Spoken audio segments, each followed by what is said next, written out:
Jason, Dr. Fox, welcome to the show. Thank you so much. Yeah, thank you for joining me. I must admit that it took me maybe half a year or a year looking at your profile and feeling a little bit intimidated, not daring to invite you. Yeah, Public yeah, confession. it's probably like most clients are like that too. It's probably not a good business strategy. um, yeah, I'm glad that you reached out though. And I think it was Leanne Hughes, was it, that Yes. helped its mutual connection? Yeah, it's great. Yeah, I don't know. It's a funny thing having a website, isn't it? And this might come up in our chat, but I kind of straddle the realms of both speaker and facilitator. And there's an odd dance that one needs to do to kind of to be viable as a speaker option on a conference. Ooh. But then a lot of the sensibilities that good facilitators are aware of are antithetical to speaking and vice versa. And so to try to find the alchemy betwixt the two is kind of where the magic is, at least for me, and also the turmoil. I have not thought of that as a facilitator, you almost want to be invisible, and as a speaker, you lead with your content. Otherwise, why would they hire you as a speaker? And I would not want to drop my usual first question, and this might get us back to where we just paused. So let me press the pause button and ask you, when did you start calling yourself a facilitator? As you I actually do, it seems. Well, I really like this as your as I was listening to your podcast, I like the tempo of the podcast. It's kind of a good podcast is like jazz, but it's good to know kind of we've landed on one of the tempo points. So I love this question. I've been thinking about how I would answer it in a way that's not too pretentious. I've Okay, so something that I learned very early on from a mentor of mine, Matt Church, who founded the Thought Leaders Business School. This is back when thought leadership was like a new term before it had become, every second person and their dog is a thought leader on LinkedIn now. Where the advice was be careful not to be mode locked. Where people identify by the mode that they are, like I'm a coach, I'm a trainer, I'm a speaker, I'm a facilitator.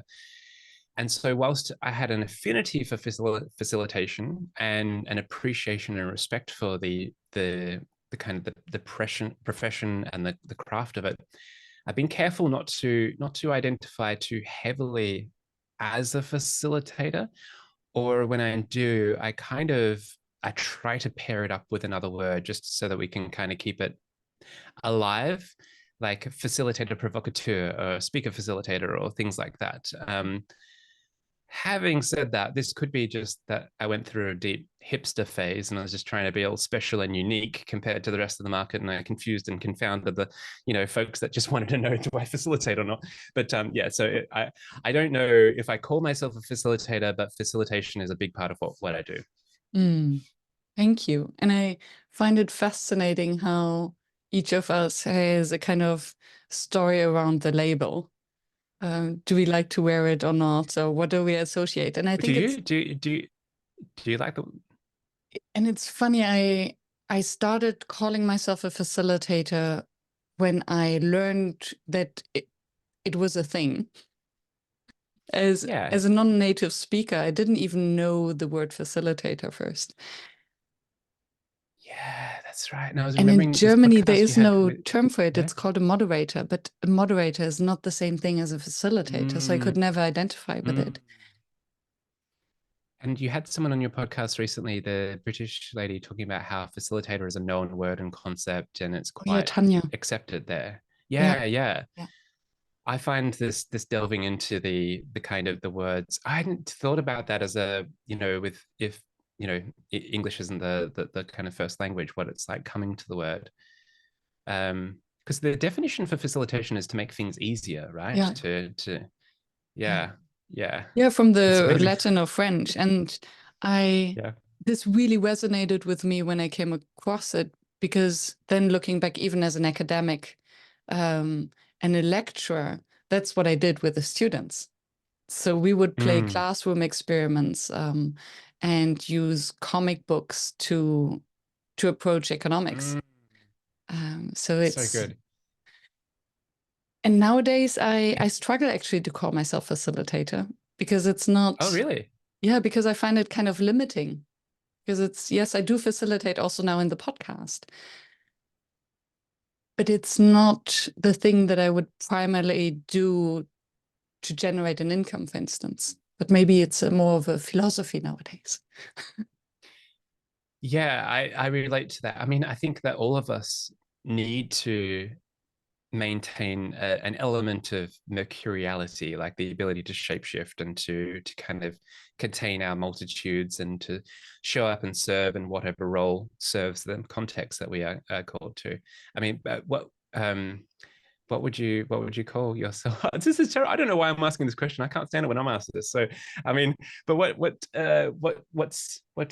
how do you answer the question? What do you do? I invented the term facilitation evangelist for myself. And then I asked ChatGPT what a facilitation evangelist is, and it gave me a beautiful definition that now I wear with pride. So I'm the person who, yeah, believes in facilitation and helps others to grow into facilitation and spreads the word about the beauty and power of facilitation. Ah, beautiful. Yeah, I love it. I love it. Because it is an invisible craft that I'd say even still in the Australian context, the mastery that goes into making things seem effortless and easy. And when a good facilitator is doing their job well, they're making themselves redundant. So they're kind of like creating the conditions where all the emergent properties are there and the group is actually progressing through what they set out to do. But it actually takes quite a wise client to recognize the magic that has been woven by the facilitator and to create that effect.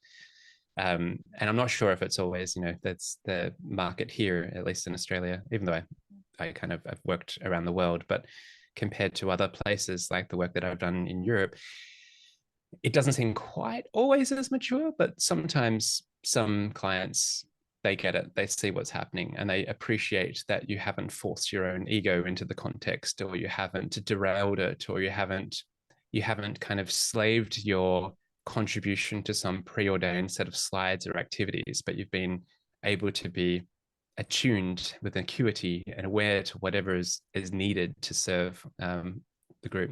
And that's actually another thing that I loved your conversation with the magician guy. What was his name? Louis is a hyphenated name. Jean-Louis. Charles, yeah. Charles. Yeah. Oh, yes, the magician. Charles, oh, yeah. The public humiliation. Yeah, that was a great conversation, but there was a bit in there, I think it was, where it was something about, your client books you, but when you're there, you're actually serving the group, you're serving the room, or maybe I've got it muddled up with other podcasts. I kind of went on a binge session of like imbibing as much of your show as I could, but yeah, you've stumbled across a lot of things there. But yeah, the term facilitation, I love that you're evangelizing it, because it needs to be recognized as kind of shining a light on that which is otherwise invisible by design, by intention. But it also needs to be recognized in order to be appreciated. Yeah, and I wonder, listening to you and the hope for clients to recognize it, I was thinking of cooking and the art to cook, and wonder whether it needs someone who knows the craft and understands the craft to recognize the mastery. Such a good analogy. Yeah. So I think because if someone knows how to cook, they can eat something and know how much, even with the most simple dish, they can appreciate the craft that went into it, right? Oh yeah, yeah. There's this thing I have at the moment with. So I feel very lucky that I grew up in a household where my mum and my nana both loved cooking, and so I had quite an upbringing of cooking. My darling Kim, her mum, my partner Kim, her mum was quite busy, and she didn't really have that same thing. So when it comes to reading a recipe from a cookbook, I kind of see it as a bit of a guide, like a loose framework for how to go about cooking things. Whereas Kim and others that I know might like look at the the timings and kind of follow the timings. But I'm like, no, the onions, you've got to do it low and slow, like just get them, like they get to that caramelization point, so because it'll just transform the dish, or just those nuance things. And often, and there's the word nuance, often I think that facilitation, just like cooking, is that acuity for nuance, that attention to those subtle things that collectively make a difference. And I love that you chose cooking, because to me, cooking is like, it's a magic of transmutation and alchemy. It's like, it's synthesis and emergence. So yeah, very good analogy. Yeah, and I think what I love about your example with the growing up in the household and with the craft. So there are a few things that you know that you put in the onions first, and you wait until they're transparent, and then you add all the rest. I learned the same from my mom. And my partner hasn't. So she also cooks by the cookbook. And for me, a cookbook is like, yeah, a source of inspiration, as you explained it. And I think for facilitation, it's similar. So when I look at activities from, there's so many facilitation activities, I see them as a source of inspiration, but nothing that I would follow by the instructions. Yeah. And I think it requires this, the understanding of the nuances and the understanding of the group dynamics that come into play, so that okay, this activity will work or this would not. It's like, how much time does a different vegetable need? Exactly. I want to play with this a little bit more. I just want to add, because now I'm worried, because I just want to point out, Kim is much better at me in terms of being resourceful with whatever needs to be cooked in the fridge, whatever vegetables kind of need to be used, whatever is a healthy dish, whereas I'm more like purist and stuff like that. So if we don't have like some of the things, I just, I'm a bit more fussy about the cooking thing. But you just made me think about how, say, if you're going to cook something, you see what ingredients you have to work with. You're also looking at the pan to see, like, is it an electric stovetop, is it a gas stovetop, are we using a wok or a heavy based pan? And they're all going to be factors in terms of how you approach things. And similarly, you walk into a room. Now, hopefully we've had some input in cultivating how the room is shaped. But sometimes I've walked into rooms and I've seen a big, long boardroom table with executive leather chairs in this room with no natural sunlight, and I'm thinking, okay, can we go outside? How do we work with this? Or other rooms, it's like cavernous, like they've spread these circular tables, to fill to naturally disperse across the whole room. And like, often when I don't know what you're looking for, but like when I'm looking for a facilitation thing, I want to get people as relaxed and comfortable as possible, to get them out of their armor, to feel as at home and at ease as I can. And that often means having to mess things up and strip away overt symbols of hierarchy, structure, and rigidity, so that we can play in those spaces between. But like, what is your ideal, let's just go like a generic canvas of a client for facilitation? They're wanting to come to better alignment around strategy, because of different perspectives, and they can't really sort it out during normal meetings and stuff. So they've got this offsite together to come and figure out how they can better work together. What is your ideal room setup? Like, what do you find most conducive?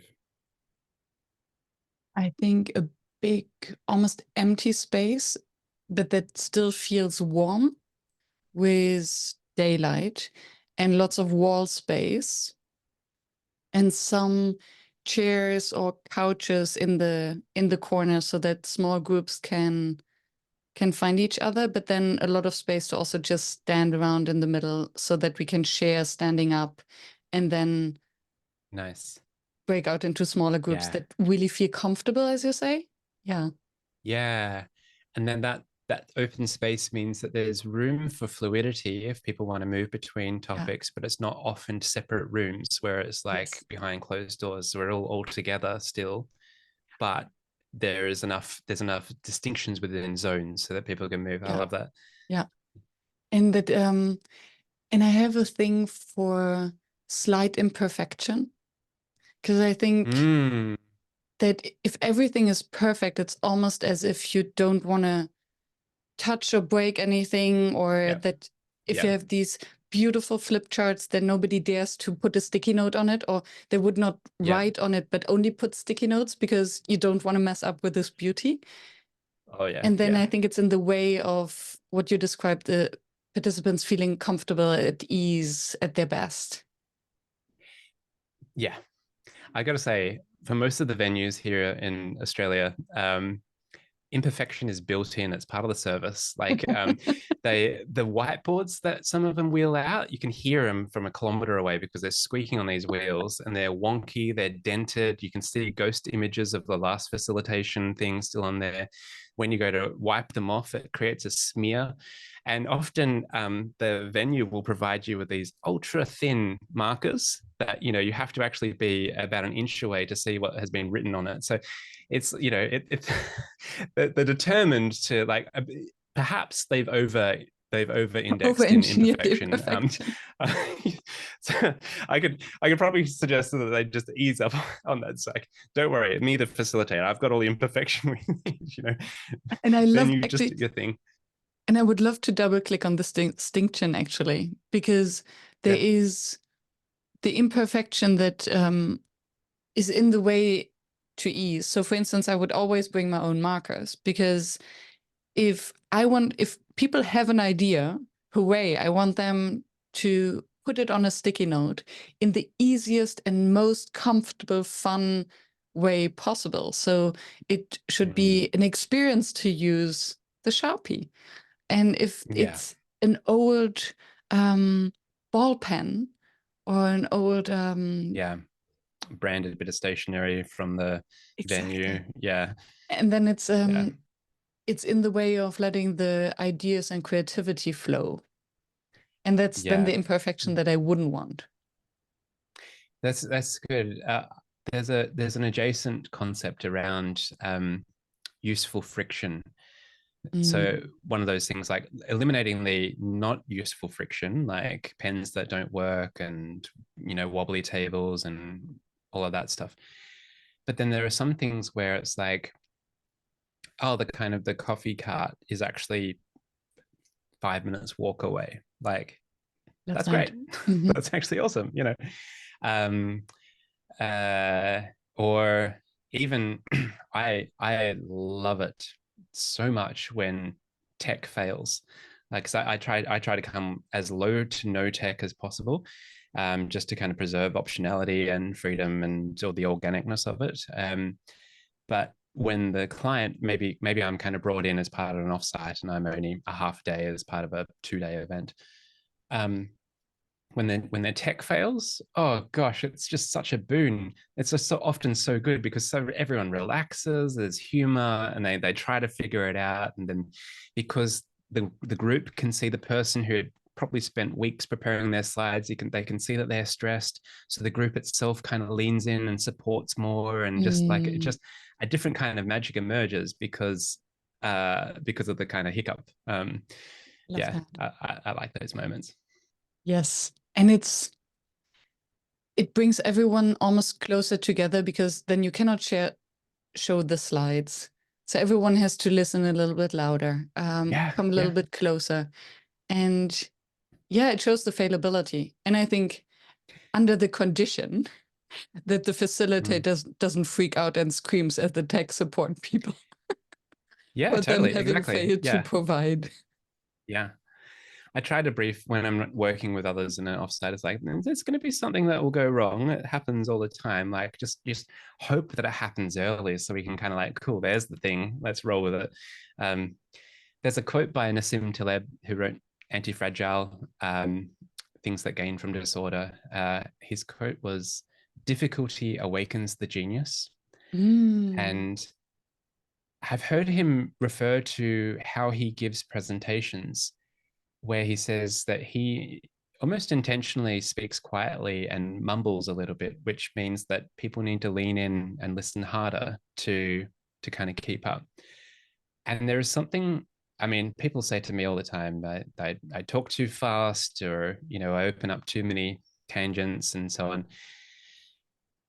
But that's also, to my mind, part of the, well, maybe I do talk too fast sometimes. There's some merit in that thing. But there's this thing sometimes where I don't want to make it too easy. I don't want to, you know, we don't want to connect the dots, because that robs people of making their own connections. We don't want to make the path so neat and linear, because it's rarely neat and linear. People have to kind of perambulate to their epiphanies. 100%. And I think in the opening, you said that the facilitator makes the process seemingly easy. And I think that's where the difference is, that it seems easy, but it doesn't mean that it has to be frictionless and easy. And sometimes this friction helps. And it reminds me of a early podcast I recorded with Colleen. She's a video game designer. Oh, yeah. And so we spoke about game design and how it translates to facilitation. And her example was... I haven't listened to all 260 of your sort of things. Sorry, so I haven't heard that one. Sorry. That's why I'm sharing. So she refers to golf play. So the goal of golf is to put the ball into the hole. So you could pick it up and just walk over to the hole. Nobody would play golf. So the trick is to have this long thing and to make it very difficult. So that's a challenge that enhances the experience. And in facilitation is similar. We don't want the group to just have it the very easy way, but there needs to be the slight friction that is challenging enough without being frustrating. Yeah, very much so. Yeah. The first book I wrote was called The Game Changer, which tried to like unpack motivation science and game design. So totally with this. And partly it's got ironic, because then a lot of clients were like, well, how do we gamify things? And they were looking for like the easy, quick fix path to solving complex challenges that involve groups of people interacting together. And all facilitators know is that you can't come from outside of a context with some sort of pre-packaged solution. We are all, in our own ways, complexity practitioners. We work with our clients, we work with the context and that thing's there, and we help to what was that term you used? Facilitation? Yes, facilitation, facilitated manipulation. Yeah, I love it. I love it. I love that term. It's and this kind of this benevolent facilation. Facilation.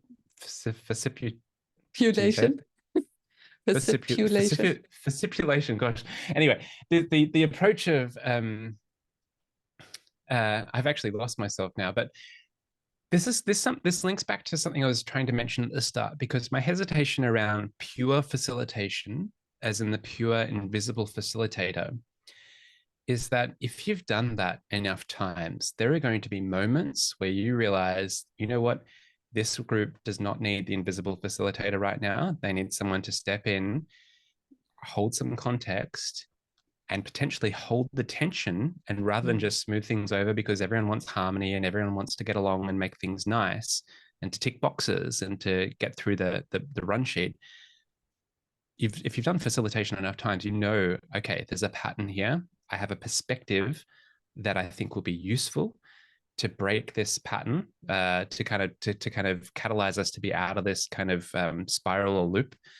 And they need to seize those moments to step up into that. So that's where I feel like, you know, there are moments that we need to do. And then once we've kind of held the tension and then the group has resolved the things, we can kind of ease back to our quest to make ourselves redundant. But when we see these moments, I think a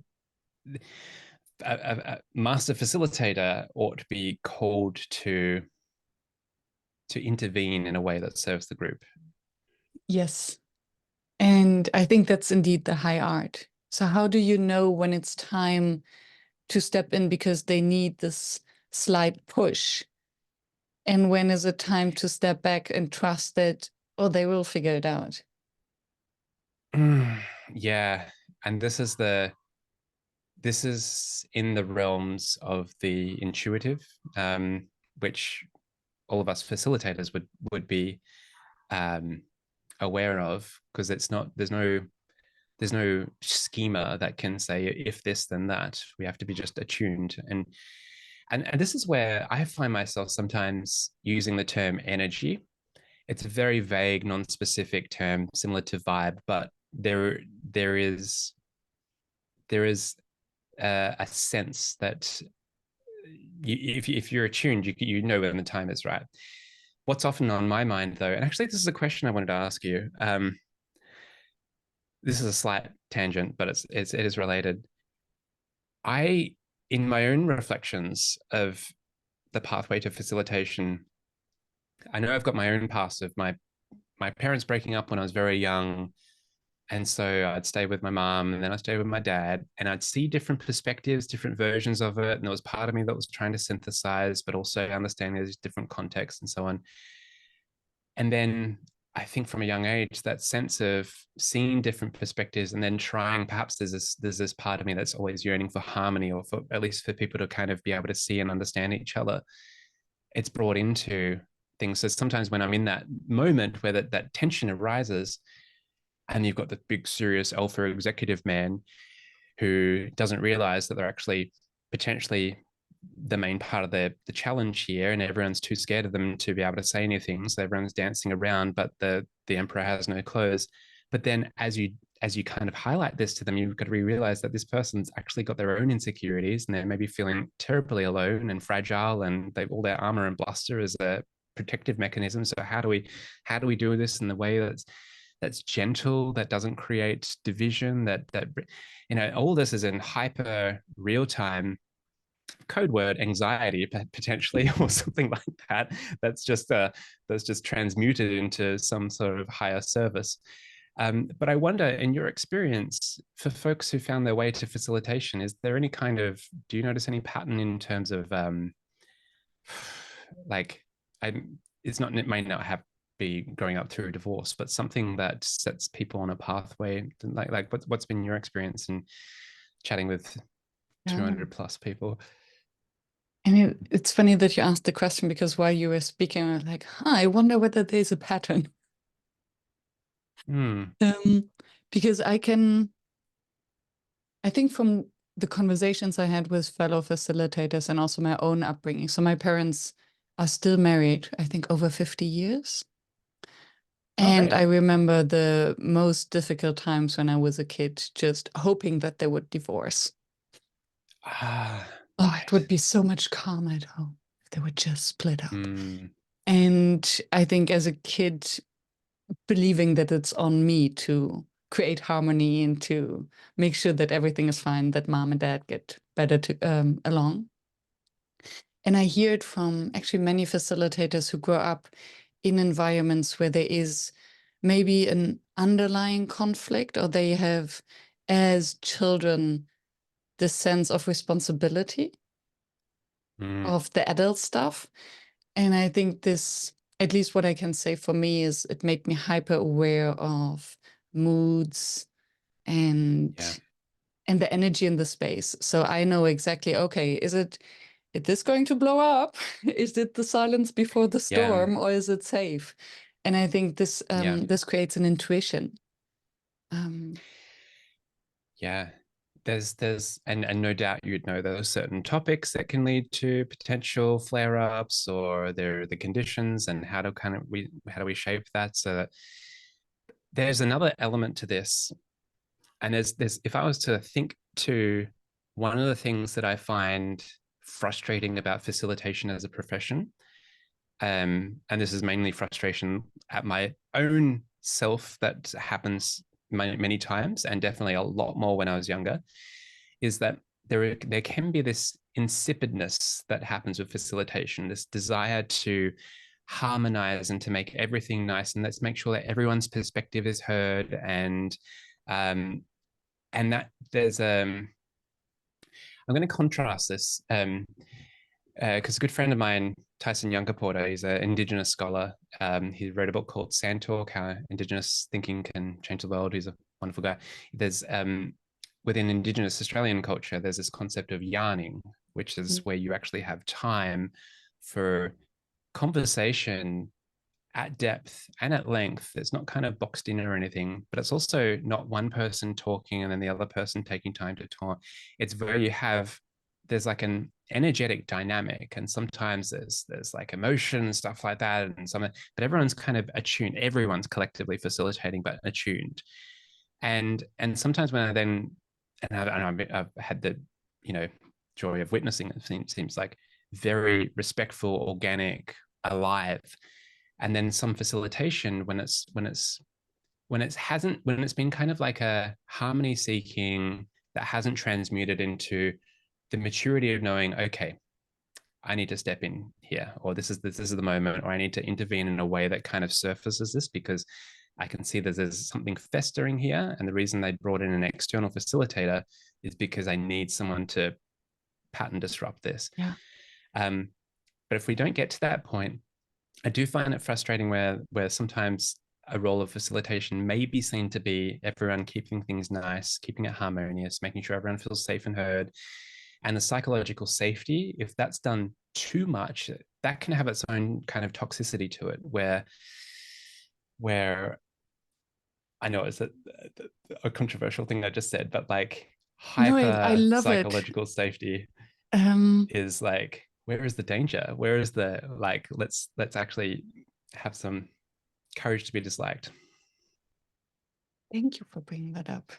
So many, I now see this onion in front of me and I just want to peel off. Go for it. Yeah, I'm all with the word cloud. So yeah, I just gave you. I love that you point out this desire to have harmony and to step into the space for that. And what came to my mind was a distinction between seeking something or avoiding something.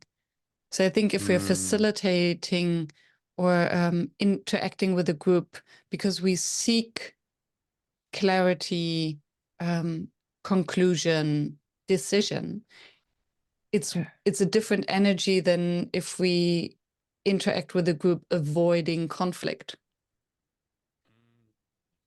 And I think the moment we avoid, then maybe we're the wrong person for the space. Yeah, I think it's a really wise distinction. And if I think back to my own, I have this kind of cringe reel where I look back into past, every day I reflect back on something I've done in the past that make me cringe.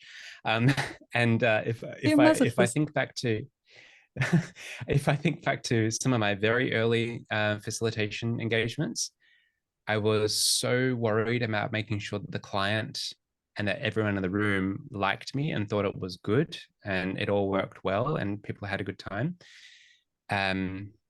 That perhaps it was more of an avoidance of anything that was, being disliked or having the client not happy and stuff. But I've been through all the baptism of fire and all of that stuff now. It's there's a different way to approach it. But it does, here's the thing though. I mean, do you brief your clients about this? Because, if your client's thinking, I'm going to bring this facilitator on board because I know that, this is the answer and I just need to kind of get people to see it. That's facilitation. Do you be like, okay, whoa. Yeah, right. Yeah. Yeah, so I think if the client states what the outcome is supposed to be and need me, then I would say, no, sorry, I don't do that. Because I've been in such a situation once at the beginning. That's my biggest cringe moment when I sit back, like, where it was a big name client. They told me basically, oh, there are a few people in the space. It's not so important what they say. What's really is important is to get these people to speak and to take the decision at the end. And I wasn't mature and confident enough back then to say, you know what, why don't you do it yourself? Anyway, so nowadays I would brief the client and say that I assume the reason you're bringing me in is to also have someone with the courage to point at things that remain unsaid, and to voice the elephant in the room and to contradict, so that they know. And usually they appreciate that. And I must say that I love to work with intelligent groups. That sounds super snobby. Yeah. But working with a room full of engineers, it's great because maybe they don't have the communication skills like the HR department, but they have the intellectual capacity to also recognize that, oh, this was a blind spot. Thank you for pointing that out. I don't take it personally. Yeah, I'm totally with you. I say I like working with smart and skeptical audiences that have seen it all before. But on the flip side, I am so bad with green, young, naive folks that are full of optimism and kind of hope. It's like you bring me in, I'll corrupt them. It's there's two sides to the coin. But yes, I'm with you. It's nice. There's this concept in adult development, which is a field rife with some dangerous interpretations. But these models of cognitive complexity, and one of the writers I really love, David Chapman, has this website called metarationality.com. And he also has meaningness.com, meaning, NESS.com. But one of the concepts of meta-rationality, which I think that engineers and other folks through STEM backgrounds are quite good at, is that moment of realizing that the model in which you're viewing the world has blind spots or isn't quite seeing things accurately. And when someone else points it out to that, if you have the meta-rational capacity to be like, oh, okay, I need to update my own kind of heuristics or ontology or way of seeing things, that's profound. Yeah. And I wonder whether it actually comes from the perspectives on the world that you constantly try to falsify. So, okay, it's only the reality until the moment where it goes wrong. And that's a very scientific mindset. And I think as a programmer or engineer, you're constantly looking, okay, where does it fail so that you can improve it? And it's a very different mindset. Okay, there's two threads on this. I love this. First of all, I just want to make a quick note. Oh my gosh. Okay. For those that can't see our screens, I don't know. I've just done some gesture and a bunch of balloons just appeared on my Zoom call. It's quite odd. Don't know why. I love people that are willing to take a science-based approach. It irks me to no end when people want to take an evidence-based approach, because often with an evidence-based approach, people are fixating just upon evidence that's been collected in another context, in another time, without having observation or experimentation. And without understanding the data. I mean, you did a PhD in behavioral science, so I assume you collected data of human behavior. Then also being aware of, my statistics teacher always said, I don't trust any statistic that I haven't faked myself. And being an experimental economist, I know that, okay, if I just choose the target group and the measurement group and the differently, then the results will change. So evidence is very biased.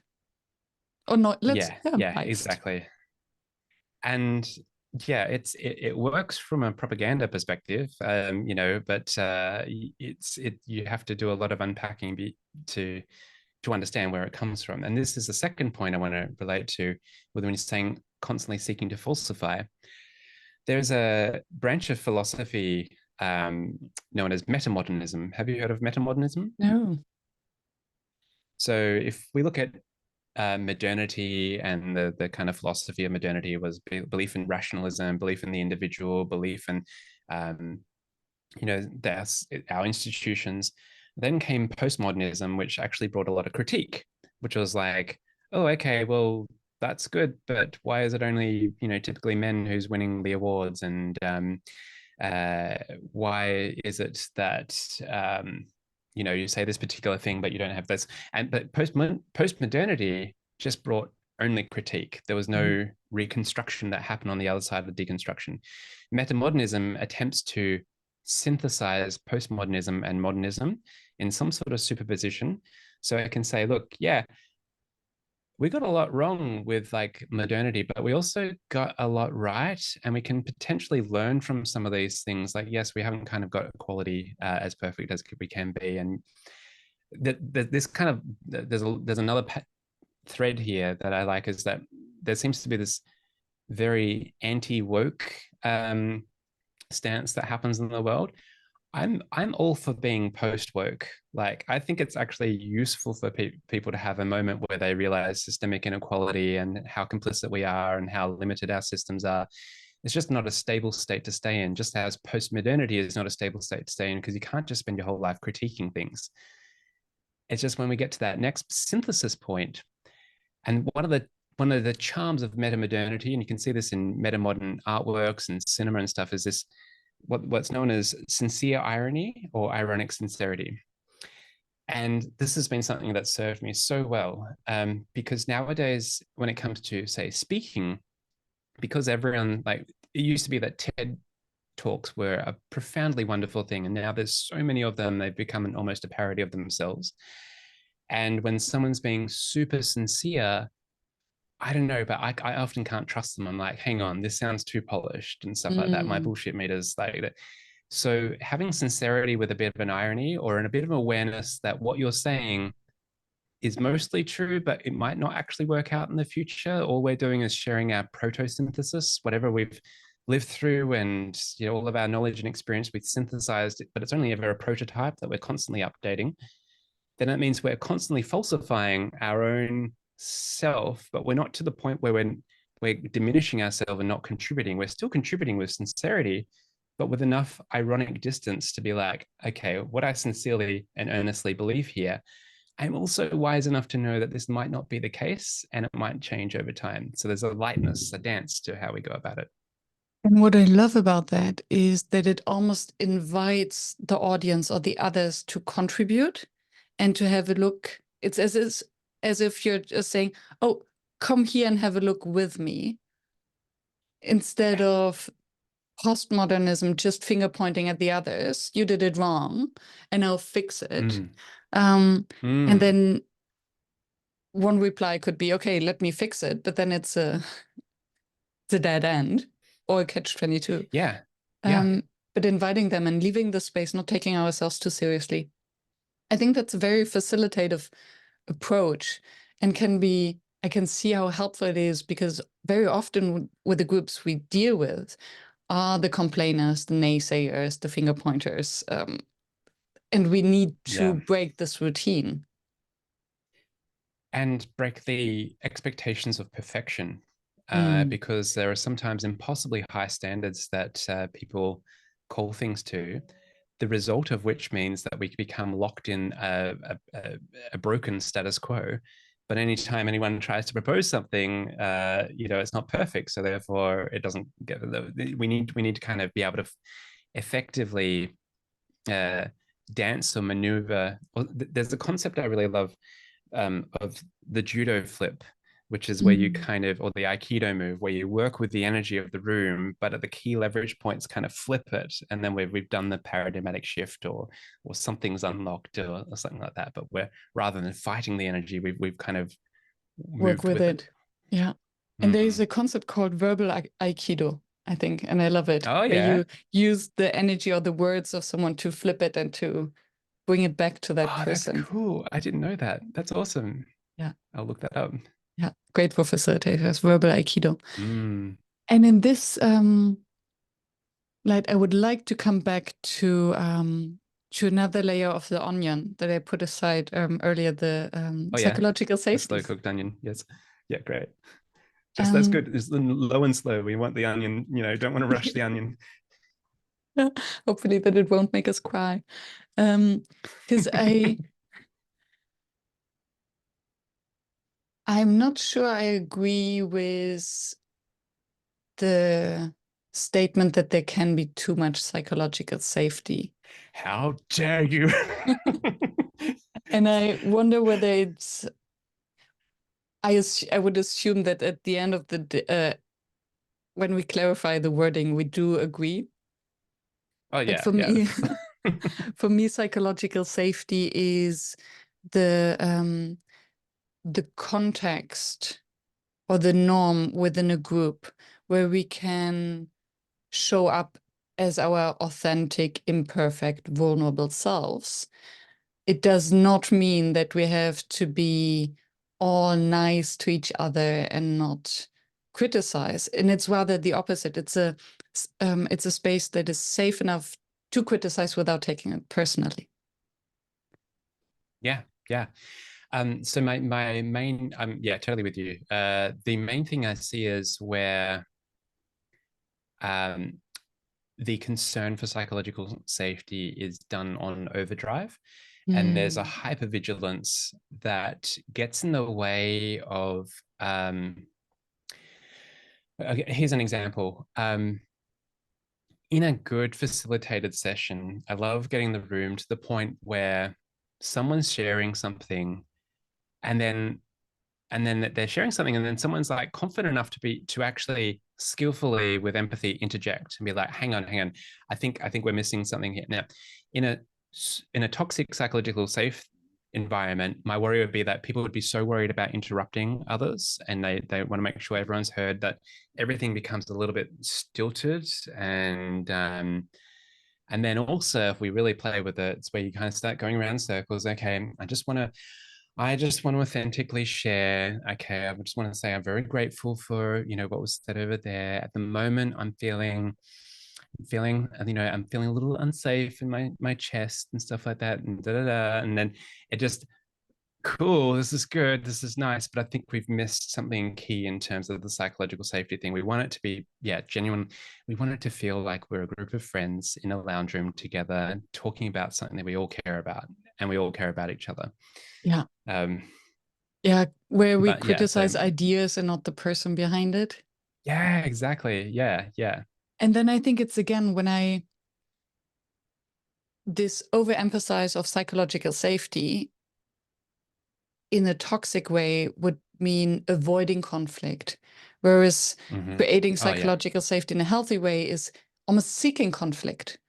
But the kind of, I love that phrase. Yeah.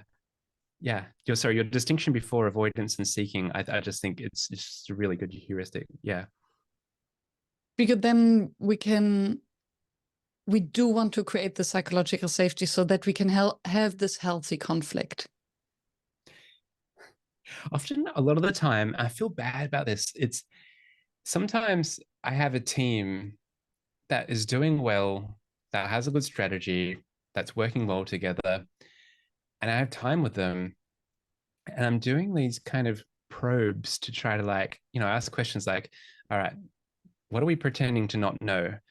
Or things like that. And I'm trying to find something that we can work on, and then when we do find something, it's like, cool, let's we play with that. But then I have to be like, just sense check. You guys are doing great. We're just kind of taking this perhaps out of context here, but my worry, again, perhaps this is the same like how I don't trust pure sincerity. I worry when things seem too neat, too good, that everything is too harmonious, too perfect. I worry, are we stagnating here? Are we resting on our laurels? Surely there's got to be something. that's how I often feel when I'm approaching this. Yeah, and I think it's interesting. I was thinking, okay, there's a scenario in private life where, sometimes it's okay that just everything is nice. Let's enjoy it. But then, in a group context, especially when they called in an external facilitator, what are we not talking about? What are we avoiding right now? What is... And sometimes I feel like, with a good offsite, this is what I wish, this would be career limiting for me, as in I wouldn't get much work from this. But sometimes I feel like, guys, you literally just need to spend a couple of days together. Let's just find a good location. Let's remove most of what you've got in your agenda, because honestly, it's the time that you spend. I love it when offsites are 2 days, because the dinner that people have, particularly in day one, if we get to go in some tense areas and to some dark patches and stuff like that, and then kind of bring it back, that's opened up new avenues of intimacy and depth and connection and conversation, vulnerability, and so on. Then people have the dinner, and dinners are a mythic thing that people share together. But then it's the whiskey at the bar or the late night conversations that happen afterwards. It's finally seeing those two people who haven't been talking to each other for the last 6 months actually sitting down, and it's like, oh, this is what it's all about. And then on day 2, everyone slept on it. They've rethought about it. They can't. It's just it's perfect. And the reason it's perfect is because, yes, there's some facilitated sessions, but there's also healthy space for emergence in between that, like a context where people can come together and be. And you make it sound as if it's the space that just provides it. And I think that's a facilitated act. So I think, yes, you can facilitate the session, obviously, but you somehow also the liminal space in between. So what is your source, your add to create this emergence that actually something is prone to happen after dinner or during dinner? Oh, this is a really, very wonderful question. Let's go through. Let's say that I have a willing client that appreciates the potency of what can be achieved, and ideally you'd have I like a handwritten letter from the person organizing it to everyone who's attending in advance with a question that they would like them to ponder, or a question at least, here's what's on my mind. Have a think of what's on your mind too, because this is a rare opportunity where we actually will have time to talk about the things we otherwise don't have time to talk about.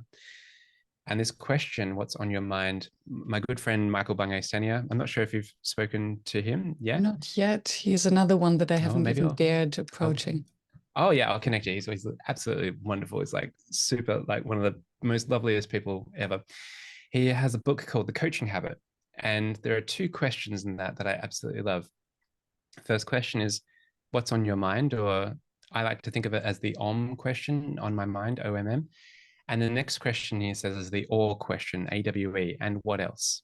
And so as we think about what's on our mind and what else and so on, we have these letters that are primed people for, and then hopefully the offsite somewhere where there's some sort of journey that people need to take to get there. Ideally some location with crappy internet connection.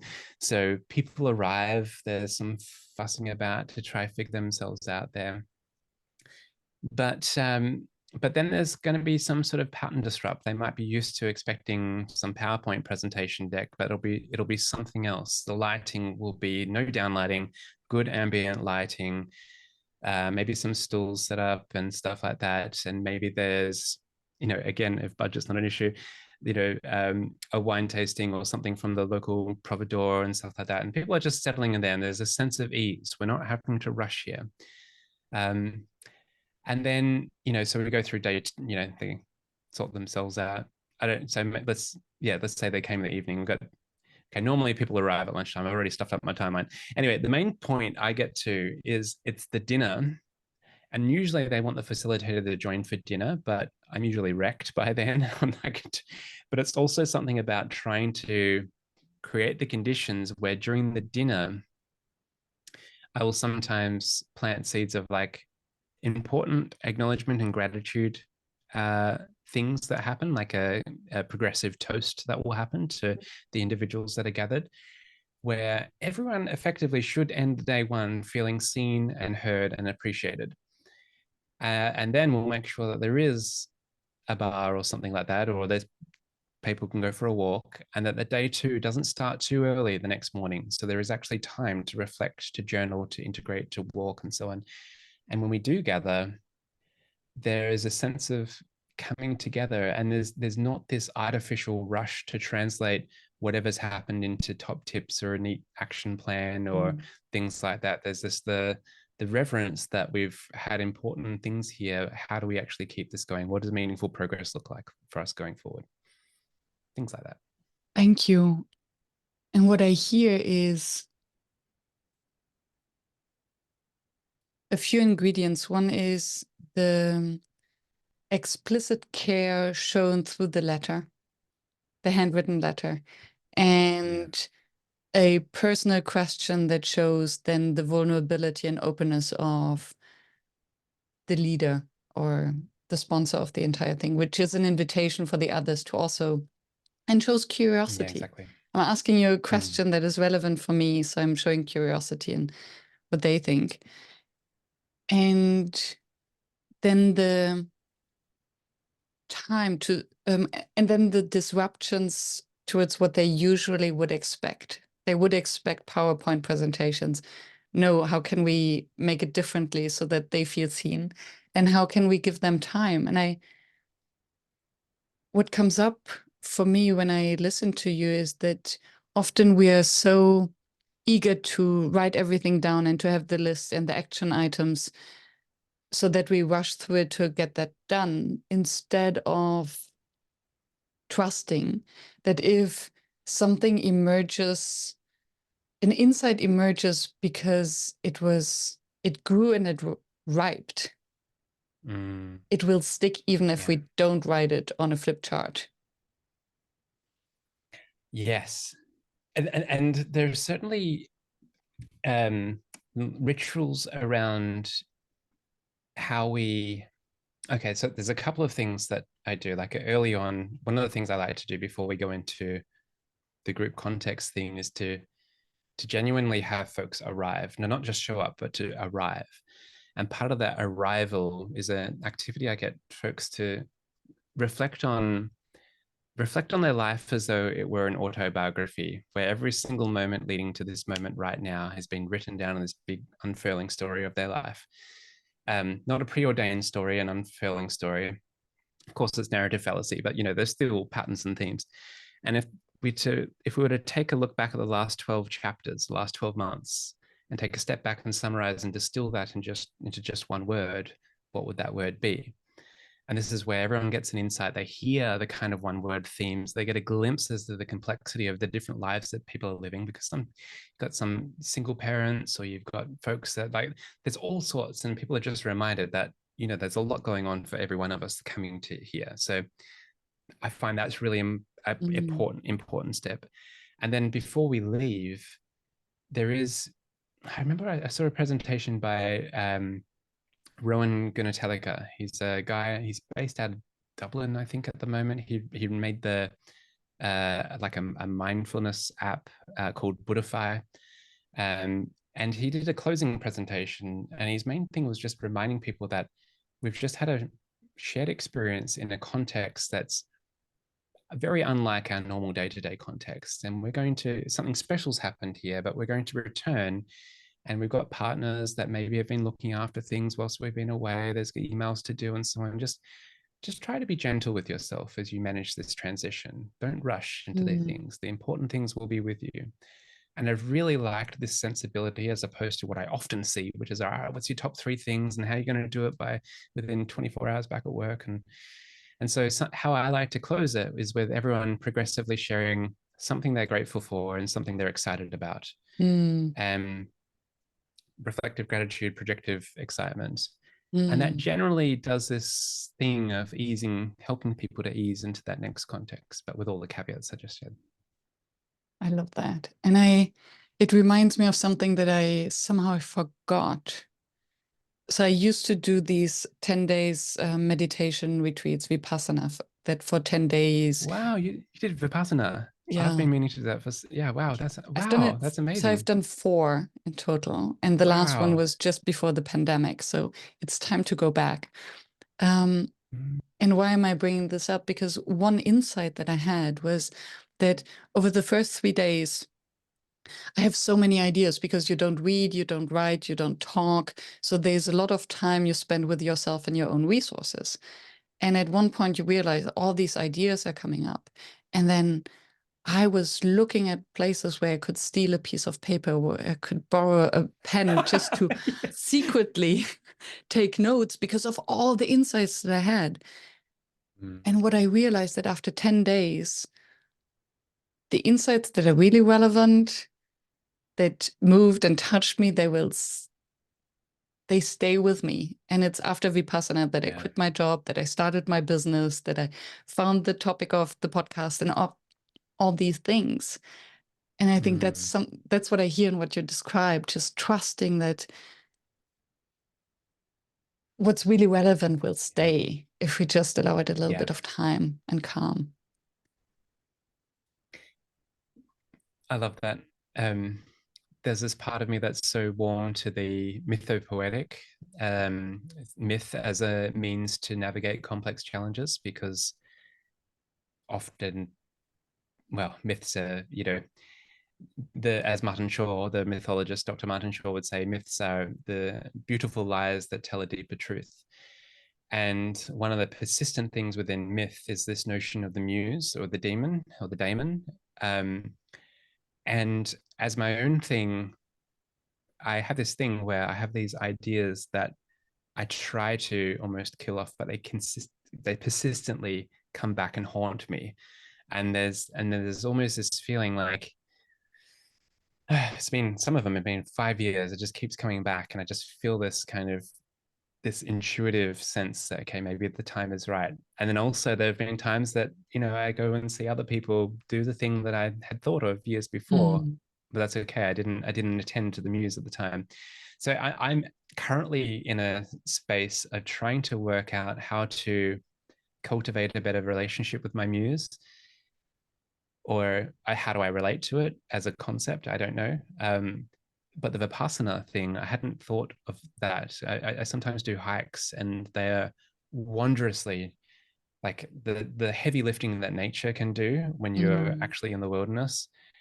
Oh my gosh. Like, there was a time that I had pretty not deep depression, but a pretty long kind of disenchantment with I got deeply concerned by climate crisis, and there's a lot going on in the world at the moment. I seem pretty prone to this. But then I'd spend time in nature, and oh gosh, the perspective that is granted on the other side. But we haven't yet done Vipassana. Both Kim and I have been wanting to, and it's quite a commitment. 10 days, or what is it, 5 days or 10 days? 10 days. It is, and it will change something in you. I think it's amongst the most difficult things I've done, and very transformative. Because I think what it really does, it helps you find trust in your own resources. So look inside instead of outside. And I think that's also what we do as facilitators. We trust that the group has all the resources and all the knowledge they need. So for me, Vipassana is this, okay, let's turn it around and do the work on ourselves and find the confidence. That's amazing. Yeah. And the other part is the physical pain of sitting for 10 days and meditating. Yeah, I've heard. And not eating much. And then trusting that the pain passes.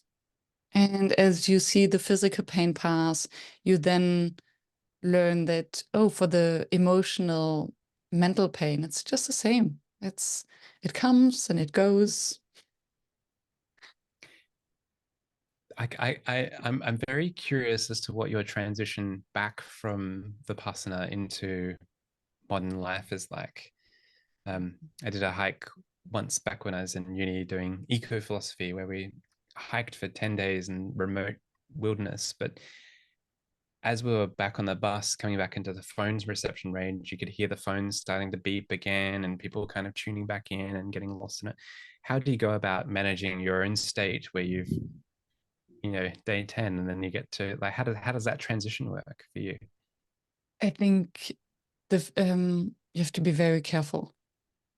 And I think your body also just knows where the limits are, because it's from being in a state where there's almost no noise, no input, and then the last day they allow speaking, so you start speaking with all the people that you've spent the last 10 days with.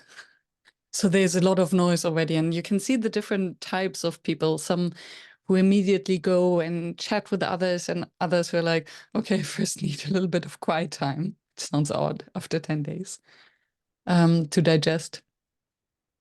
I can't even imagine. I have a friend who did it, Vipassana, and I think he's one of these extroverted, loves to chat type of people. He was finding it really hard, even just non-verbal communication with other people, like giving them a smile and something like that, not necessarily by the rules. And he got told off apparently because he was doing the standing rock things where he had arranged rocks in a way that they would stand up on top, and then others could see that, but that was a form of communication. Yeah. And I actually thought this is actually pretty profound to actually realize, what is this need? Where does this come from? And perhaps that was, what you were alluding to is like the trusting in your own resources, or you have this, like, yeah, and that you don't need the like confirmation or consolidation, or that's the wrong word, of others. At this, it was my first Vipassana, and I remember at some point I just broke down in tears and was sobbing and crying, and then the meditation was over, and I walked outside, took a shower, came back, and it felt so good that there was nobody coming to me, oh, Miriam, what's happening? But I could just be there with myself and my own feelings, and I didn't have to explain or to excuse, that it could just be. Wow. And at the same time, I doing the same. So you walk the rounds, and they told us that you have to pretend as if you were by yourself for the 10 days. So no glance at someone else, no communication, not even nonverbal. And I realized that in the beginning, I would then, if my glance meets someone else, I would smile at them. But then the next round, suddenly they don't look at me, they don't smile back. And then in my mind, I'm focused on them instead of focused on me. So every communication is a distraction from ourselves. And that's why they're so strict about it. Yeah, fair enough. I remember reading a blog of some Silicon Valley tech dude who smuggled a fitness tracking device in, and then he was talking about his stats of how he got to meditate and so on. And both Kim and I, as we were reading it, were feeling like, I feel like you've missed the point of this in a way. It's not really something to be optimized. But each to their own. Here I haven't done it, so I can't really, thou shall not cast stones or something.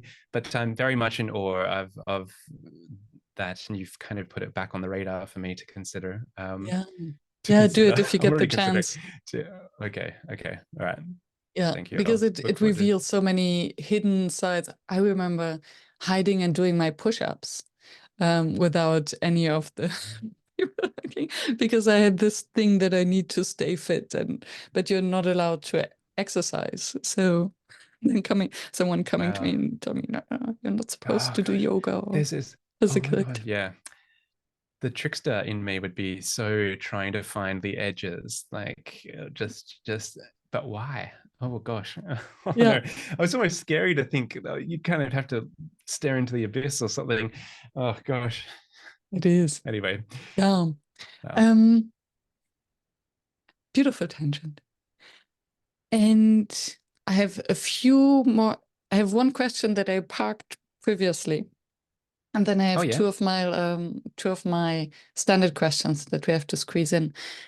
I was thinking of what you mentioned about the offsites, and that usually these large meetings, they expect the leadership to give a presentation, and the leadership also wants to give a presentation, and usually they're not very good speakers.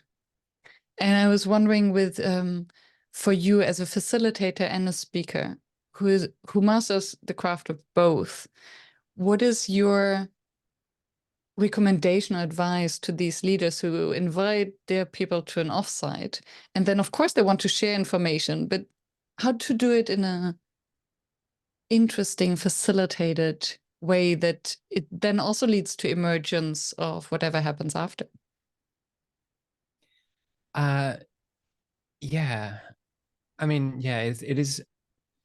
First of all, it's great that they are bringing in an external facilitator, because there are probably so many meetings that happen where they think, I can facilitate this, and and who knows what the group may be missing out on there. So number one, it's just fantastic that they're doing that. I think it's really good for the room to actually hear from the leader. It feels like it feels like, or at least the convener, the person whose initiative was to gather the team together, it really provides good context.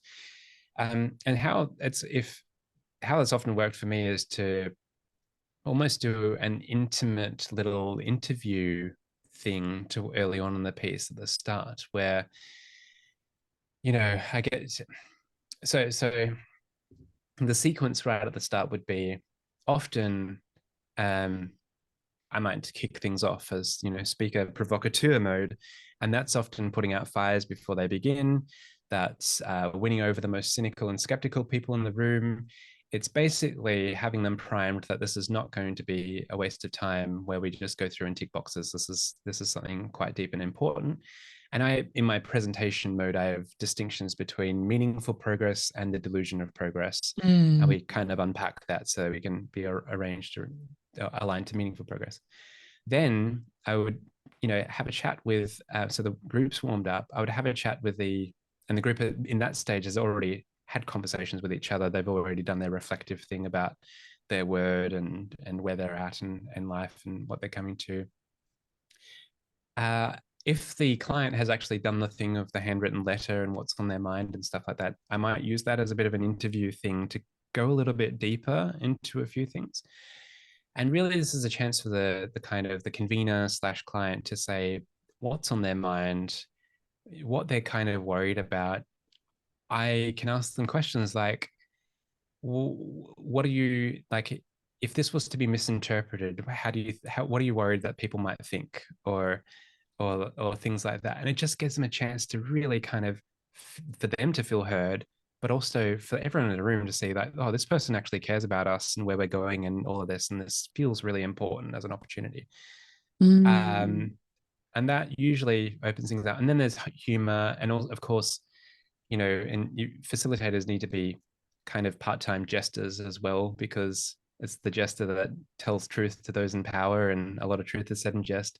So there's good humor and stuff, but there's also humor as a good leveler, because you want there to be equality amongst the room. So even though they've convened it, that doesn't mean that they're immune to, you know, to having an honest, you know, but also jestful conversation. So yeah, I find that usually is how I would navigate it. Thank you. And it's so consistent with everything else you've shared so far. Because the interview style also brings in this slight imperfection, the humanness, because it's not the shaped PowerPoint presentations where it's rehearsed. And then you're asking questions that are just one level below the factual. So thinking of the impact and the context around it brings the humanness into whatever they have to share and why they called the group to this offsite. Yeah.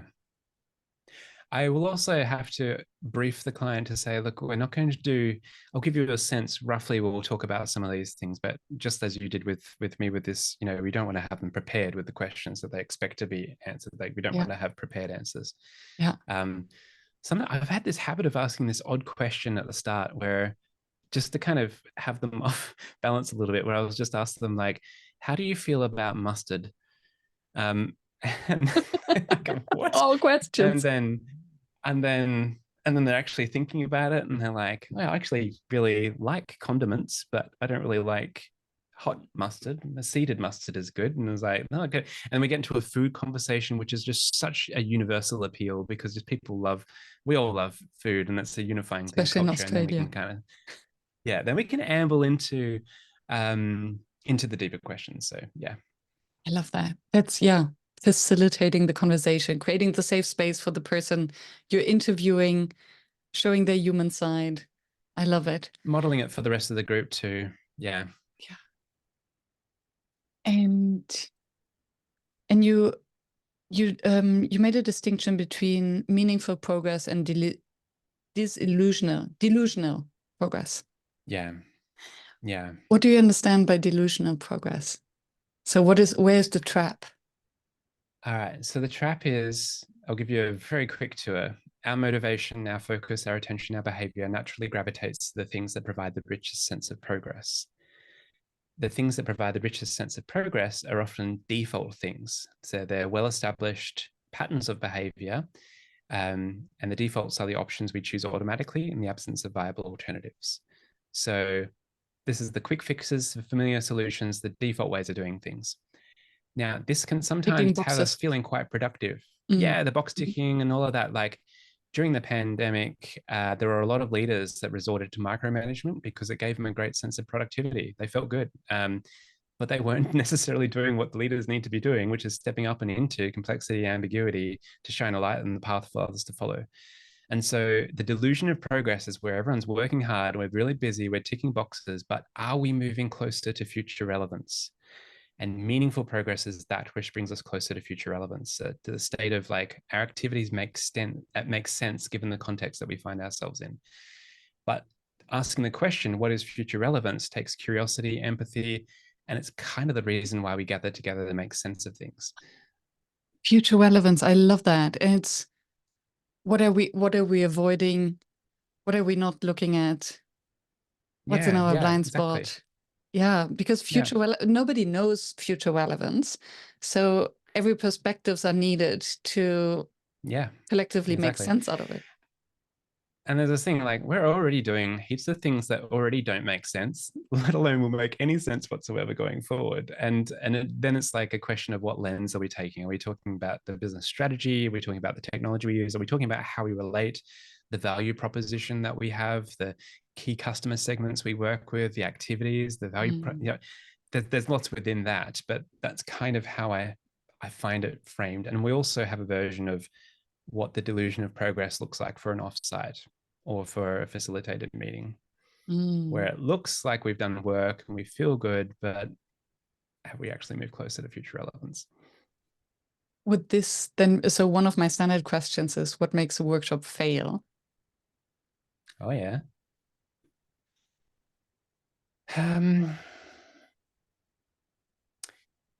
What would make my workshops fail is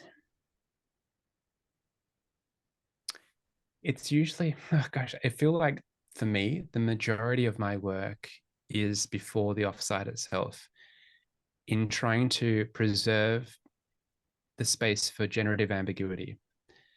And when a workshop doesn't work is where we've arrived and the agenda is crowded and everything feels just a bit rushed and there just isn't enough time. And it's like this, it's a frustrating thing because I feel like I've kind of lost a bit of a battle because I know that we're limited in the amount of depth that we can go to.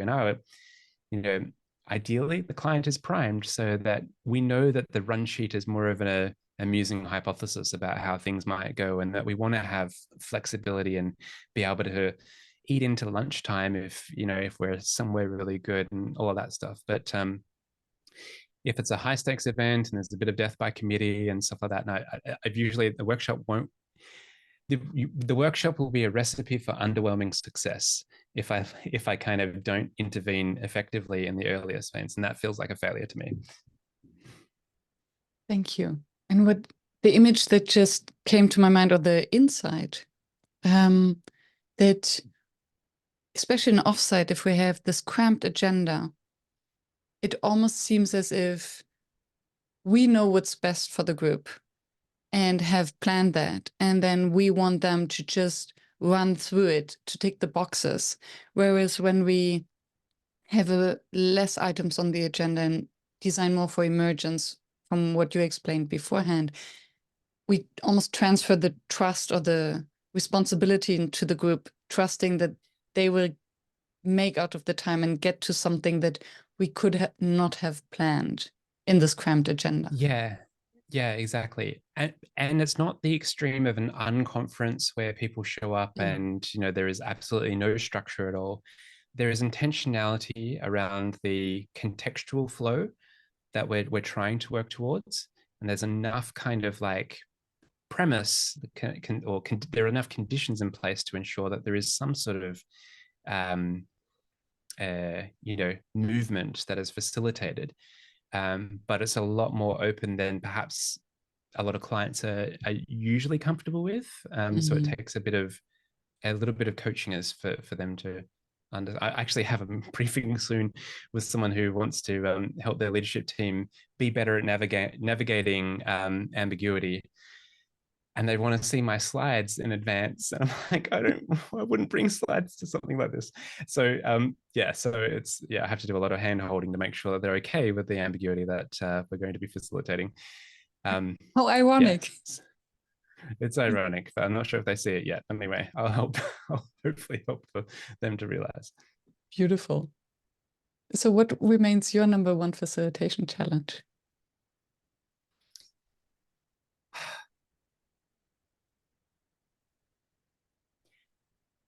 I think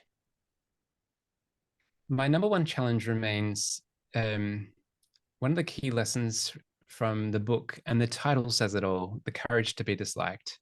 I really keep bucking up against this sense of, like, sometimes there'll be moments where we need to hold the tension. And even if you do that as delicately and as warmly and with as much love and skill and grace as you can, you still feel that the person has unprocessed stuff. And then it'll haunt me and eat away, and I'll want to check on them and make sure everything's okay. And there's part of me that still needs to mature into what the authors of The Courage to Be Disliked talk about as the separation of tasks, of knowing whose task it is. And my role as facilitator is not to be everyone's best friend, but is to help the group come to cohere and to create the conditions that allow for emergence, that allow them to see better pathways to meaningful progress. Amazing book. And yes, I hear you. And then if you had, coming back maybe full circle to where we started, would you then rather be disliked by the client or by the group? So, because sometimes we are in these situations, right? Where we either go with the client and their briefing or the group. I think I have to say, so this is the paradox. I would rather be disliked by the client if I had to choose. But any clients listening to this, just know the reason is it may feel initially like a dislike, but I'm trying to serve all of you. And it's like, I get it. You just want the team to do the thing, and you bring in an external facilitator and it's supposed to make it easier. And then suddenly you realize, oh, I'm getting in the way or something here. This is all done with love. Like I have, even though it may result in that, doesn't really quite, not that dramatic, but it's all done with love. Oh gosh, now I'm worried about the clients that listen to this. But yes, we must serve the song. It's like jazz, right? It's not about the solo or any key star. It's like we've got to serve the greater song. Thank you. And I wonder whether it actually comes back to the delusional progress you mentioned before, that if we try to please the client, we'll go through the workshop and tick the boxes that they wanted, but it won't create this meaningful progress or create, what was the word you were using? Future relevance. Relevance, yeah. Because for that, the client needs the group.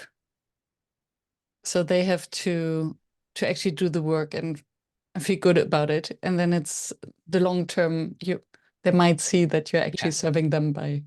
Oh yeah. The client would be like, oh no, you're right. I'm really glad for that. And we'll keep in touch and there'll be some coaching or something, and it'll all work out. Yeah. Yeah.